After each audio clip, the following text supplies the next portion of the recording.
किसानों के दिल्ली चलो अभियान के बीच 21 फरवरी को जमकर बवाल हुआ। अभी जी गोली ये नौजवान की मौत हुई है, ਉਹਦੀ सीधी गोली सिर च गोली लगन नाल एक तरफ किसान नेताओं ने कहा कि पंजाब हरियाणा सीमा पर 2 प्रदर्शन स्थलों में से एक खनौरी बॉर्डर पर एक प्रदर्शनकारी की मौत हो गई, जबकि हरियाणा पुलिस ने कहा कि 10 से ज्यादा पुलिसकर्मी घायल हो गए। इतना ही नहीं, किसान नेताओं ने दावा किया कि सुरक्षा बलों ने किसानों के वाहनों के साथ तोड़फोड़ की और मेडिकल कैंप तक पर हमला किया। वहीं हरियाणा पुलिस का दावा है कि पुलिसकर्मियों पर भारी पथराव किया गया, साथ ही लाठी गंडासे से हमला किया गया। पुलिसकर्मियों को घेरकर पुलिस नाके के आसपास भारी मात्रा में पराली में मिर्च पाउडर डालकर आग लगा दी गई और पुलिसकर्मियों पर प्रदर्शनकारियों द्वारा भारी पथराव तथा लाठी गंडासे से भी हमला किया गया। तो इस पूरे मामले को समझने के लिए दोनों पक्षों की दलीलों और दावों पर नजर डाल लेते हैं, मगर इससे पहले जान लीजिए कि 21 फरवरी को खनौरी बॉर्डर और शंभू बॉर्डर पर भारी बवाल के बाद किसान नेताओं ने अपने दिल्ली कूच के अभियान पर 2 दिन के स्टे का ऐलान कर दिया। चलिए पहले आपको कुछ किसान नेताओं के बयान सुना देते हैं ताकि आप उनके पक्ष से रूबरू हो सकें। फिर हरियाणा पुलिस और केंद्रीय कृषि मंत्री के बयान भी आपके सामने रखेंगे। सबसे पहले तो हम इस बात की निंदा करते हैं कि कैसे पैरामिलिट्री फोर्सेज और हरियाणा पुलिस के फोर्सेज बॉर्डर क्रॉस करके पंजाब में घुसकर जो किसानों का कैंप है उसके ऊपर अटैक करते हैं। इसके लिए पंजाब सरकार को जवाब देना बनता है कि कैसे हरियाणा के लोग पुलिस और पैरामिलिट्री फोर्स पंजाब में घुसकर, जैसे जीरा साहब ने बताया कि ट्रैक्टरों पर अटैक किया है, खड़े ट्रैक्टरों पर, और 5-6 लोग हमारे मिसिंग इन एक्शन हैं कल वहां से, जिनको वो उठा के ले गए हैं। अब एक मानवता के आधार पे अगर 2 देशों की जंग भी चल रही होती है, जो पैरामेडिकल होते हैं, डॉक्टर्स होते हैं, उनके ऊपर कोई भी फोर्स अटैक नहीं करती है। लेकिन कल खनौरी में वहां पर उन्होंने जो मेडिकल कैंप थे, जो डॉक्टर्स घायलों को अटेंड कर रहे थे, उनके पीटा और लूटपाट की वहां पर। ये मैं और फिर कहता हूं, लूटपाट की, डॉक्टर्स को पीटा। जब वहां लगा है कि मेडिकल एड डॉक्टर्स बैठे हैं एप्रन पहन के, उनके ऊपर हमला करना, ये सरासर ये बताता है कि सैद्धांतिक रूप से इस सरकार के पास मानवता और बार्बरता को, मतलब बार्बरता की हदें क्रॉस करने की इन्होंने कोई सीमा नहीं छोड़ी है। मैं सवाल पूछना चाहता हूं देशवासियों से कि क्या ऐसी सरकार को कटघरे में खड़ा करना चाहिए कि नहीं करना चाहिए। दूसरी बात यह है कि जैसे जीरा साहब ने बताया कि अभी तक जो रिकॉर्ड हमारे पास आया है, 167 टोटल इंजरीज हुई हैं। ये शंभू उसका बता रहा हूं। 6 सीवियरली इंजर्ड है जो राजेंद्रा हॉस्पिटल पटियाला में है। 3 को पीजीआई रेफर कर दिया गया है। अब इसके अलावा पंजाब पुलिस ने एक और जो हरकत की है, जब कल हमको यहां से बुलाकर ये जो पुलिस चेक पोस्ट में मीटिंग के लिए बुलाया गया, तो आपके भी साथी यहां पर मौजूद थे। कोई भी किसानों का व्यक्ति आगे नहीं बढ़ा, बावजूद उसके वहां से प्रोवोकेशन हुई, वहां से शेलिंग हुई। और जब हमने वहां पर अधिकारियों के आगे ये बात रखी कि ये ड्रोन, आप कह रहे थे कि ड्रोन या हरियाणा पुलिस हमारे क्षेत्र में नहीं आएगी, बावजूद उसके ड्रोन कल यहां पर दोबारा शेलिंग करके गया है। तो कहीं ना कहीं ये पंजाब के जो मुख्यमंत्री हैं, मैं उनसे भी सवाल पूछना चाहता हूं। एक तरफ तो आप बहुत वाहवाही लूट रहे हैं कि आप पंजाब के बेटे हैं, आप पंजाब के और किसानों के हक के लिए खड़े हैं, लेकिन ये जो कल जो 2 घटना हुई हैं, कैसे पंजाब की टेरिटरी में घुसकर कोई अन्य फोर्स ऑपरेशन करती है या कोई भी एक्टिविटी करती है, तो क्या इससे मान लिया जाए कि पंजाब पुलिस इसमें पार्टनर है, भागीदारी है। दूसरी बात, राजपुरा में और यहाँ के सराउंडिंग एरियाज में पंजाब, हमारे पास जो रिपोर्ट आई है, पंजाब पुलिस ने गांव-गांव में अनाउंसमेंट की है कि आप लंगर भी मत लेके जाइए, और काफी लोगों को पीछे रोक दिया गया। ऐसा ही पातड़ा और खनौरी में भी हुआ है। एक तो जी तुहानूं पता होना भी जी गोली ये नौजवान की मौत हुई है, ਉਹਦੀ सीधी गोली सिर च गोली लगन नाल मौत हुई है। सीधी गोली उत्थे ही मार के ਜਾਂਦੀਆਂ ਹੁੰਦੀਆਂ ਨੇ, ਜਾਂ ਸਿੱਧੀ ਗੋਲੀ ਮਾਰ ਕੇ ਮਾਰਨ ਦਾ ਉੱਥੇ ਹੁਕਮ ਦਿੱਤਾ ਜਾਂਦਾ ਜਦੋਂ ਦੋਨਾਂ ਪਾਸੇ ਹਥਿਆਰਬੰਦ ਤਾਕਤਾਂ ਲੜ ਰਹੀਆਂ ਹੋਣ। ਉਦੋਂ ਐ ਹੁੰਦਾ ਵੀ ਜਿੰਨੇ ਵੱਧ ਤੋਂ ਵੱਧ ਬੰਦੇ ਮਾਰੇ ਜਾ ਸਕਦੇ ਆ ਮਾਰੇ ਜਾਣ।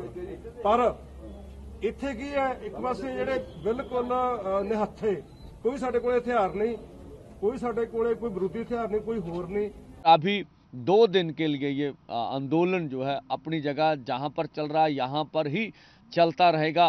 सारी घिनौरी की परिस्थिति का जायजा लेने के बाद वहाँ क्या कुछ चल रहा क्या नहीं चल रहा उन सब बातों को देखते हुए आगे का निर्णय लेंगे। जो इससे पहले मनजीत सिंह जो थे, जो शहीद हुए थे हार्ट अटैक से, उनका अभी शरीर भी हॉस्पिटल में है। पंजाब सरकार की ओर से अभी उनका जो 5 लाख का मुआवजा उसके ऊपर कोई निर्णय नहीं लिया गया। इस सब बातों को सभी को निपटारे के लिए अब हम शंभू से एक टीम लीडर्स की भेजेंगे, घनौरी जाकर सारी परिस्थितियों को जायजा लेगा। और जो मैंने कहा था कि जो भी विरोधी दल है, अभी पंजाब में 13 MPs हैं, राज्यसभा के मेंबर, उनका किसी का बयान अभी नहीं दिख रहा कि अगर मोदी सरकार पार्लियामेंट में MSP लीगल गारंटी कानून के लिए एक दिन का सत्र लाती है तो हम वोट किसान MSP के पक्ष में डालेंगे। और देश की सभी विरोधी दलों ने भी अभी तक स्पष्ट नहीं किया है कि वो क्या कहते हैं। एक दिवसीय अगर सत्र आता है तो क्या उन सब का निर्णय, चाहे कांग्रेस हो चाहे अन्य पार्टियों हो, उनका निर्णय क्या रहेगा। तो हम कहते हैं विरोधी दलों को ये स्थिति स्पष्ट कर देनी चाहिए।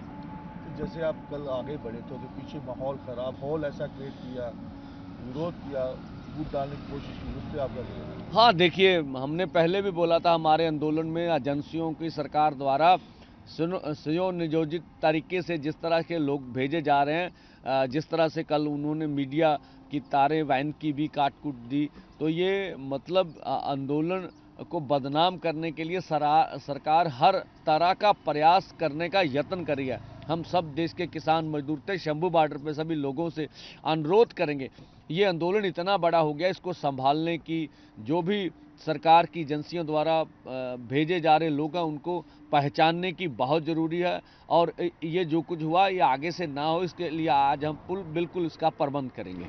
एक सरवन जी, एक देखा गया है कि जो उनका ड्रोन आता है, कल के गया टीयर गैस का, उस पर आपका कहना पंजाब का अगर रुख किस तरफ है?